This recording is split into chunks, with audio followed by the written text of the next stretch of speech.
Hello everyone and welcome back. In this video, I'm going to talk to you about your rights. And this typically comes up in a situation where somebody has been illegally detained.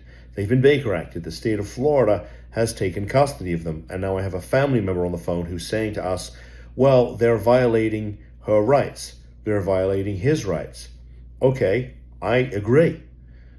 Well, then why doesn't the facility let them go? Well, here's the deal about rights.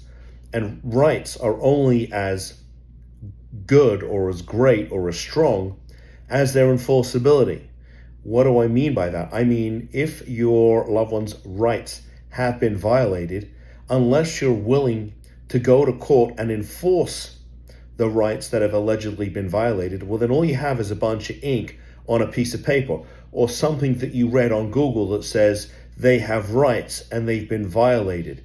And I know that sounds like an odd concept, but the whole idea of rights is that you can go in front of a judge and say, hold on a second, these are rights that were either given to me, say, in a statute, a law that says this is my right? I have the legal ability to do this. It's a protected action, or perhaps it's something in the Florida Constitution or even the federal Constitution, but you get the point. It's something that's in writing that says, I'm allowed to do this, and now somebody's come along and said, no, you're not. So we're alleging that the right that was granted to us or our loved one has been violated.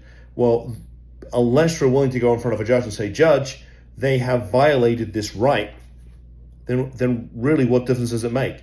I mean, if a tree falls in the forest and no one's there to see it, did it even fall? And does anybody really care if it fell if no one was there to even see it? I hope that you get the point. So if you believe your loved one's rights have been violated, then we got to go enforce them. Otherwise, they're probably going to stay there. And worse yet, the facility has rights too, and they have a right to go to court and get a court order and keep your loved one. And if it's a Baker Act facility, it's potentially up to 6 months.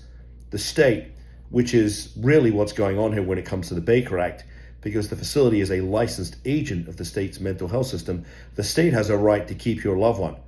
And unless we're going to fight them over your loved one's right to be free, you may not be seeing them for a little while. So wanted to share that with you, all about rights. And with that said, I'd like you to exercise your right, if you could, to give me a thumbs up and subscribe to the channel, and I will see you in the next video. Take care. Bye-bye.